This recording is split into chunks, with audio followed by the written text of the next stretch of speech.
அனைவருக்கும் அன்பு வணக்கம் நண்பர்களே. இன்றைக்கி இந்த பதிவில் நம்ம என்ன பார்க்க இருக்கிறோம் அப்படின்னா, நாகர்கோவிலுடைய பைபாஸ் லைனுடைய டபுளிங் அப்டேட் பற்றி பார்க்க இருக்கிறோம். இந்த பைபாஸ் லைன் அப்படிங்கிறது ரொம்ப முக்கியத்துவம் வாய்ந்ததாக இருக்குது. காரணம் என்ன அப்படின்னு பார்த்தீங்கன்னா, நாகர்கோவில் ஜங்ஷனுக்கு ஒரு வண்டி போயிட்டு அதுக்கு பிறகு திருவனந்தபுரம் நோக்கி போகணும், கொச்சி ஹார்பர் வரைக்கும் போகணும் அப்படின்னா அங்கே லோக்கோமோட்டிவ் ரிவேஸ் பண்ணணும். ஸோ அதனால் சரக்கு போக்குவரத்துக்காக தான் இதை உருவாக்குனாங்க. நாளடைவில் பார்த்திங்கன்னா பயணிகள் ரயிலும் நாகர்கோவிலோடைய பைபாஸ் லைனை பயன்படுத்தி விரைவாக கடந்து போக ஆரம்பிச்சிருச்சு. இந்த அளவுக்கு முக்கியத்துவம் வாய்ந்த இந்த பணிகள் நம்ம பார்த்துக்கிட்டு இருக்க அப்டேட்டில் ரொம்ப காலமாக இப்படியே கிடப்பிலே இருக்குது. அதுக்கு காரணம் என்ன அப்படின்னு பார்த்தீங்கன்னா, நாகர்கோவில் ஜங்ஷனுக்கு உள்ள நுழையிற இந்த டபுள் ட்ராக்கு கனெக்டிங் ஒர்க்கும் இந்த நாகர்கோவிலுடைய பைபாஸ் லைனும் ரெண்டும் ஒன்று போல் இருக்கும்.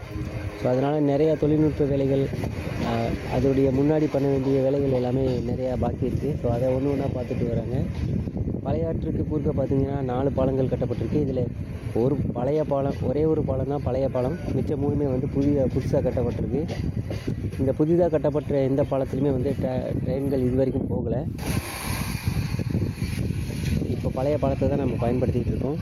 அதையும் வலுப்படுத்துகிற பணிகள் கடந்த சில மாதங்களாக நடைபெற்று வந்தது. அது வெற்றிகரமாக முடிஞ்சிருச்சு. ஸோ இப்போ பார்த்திங்க அப்படின்னா, நாகர்கோவிலுடைய பைபாஸ் லைன் லெவலிங் பண்ணிட்டாங்க, ஸ்லீப்பர்லாம் அடுக்கியிருக்காங்க. அதை தொடர்ந்து பார்த்திங்கன்னா OH போல்ஸ் எல்லாமே நட்டிட்டாங்க. இதை தொடர்ந்து வேறு எந்த பணிகளும் இது வரைக்கும் நடைபெறலை. காரணம் என்ன அப்படின்னா, இதை விரைவாக முடித்தாலுமே கூட கொண்டு போய் இணைக்கிறதுக்கு டபுள் ட்ராக் ஆனில் இருக்கணும். ஸோ அதனால் இந்த பணிகள் தாமதமாக தான் நடைபெற்று வருது. இப்போது சமீபமாக டெவலப் பண்ணிக்கிட்டு இருக்கிற இந்த விழிஞர் துறைமுகம்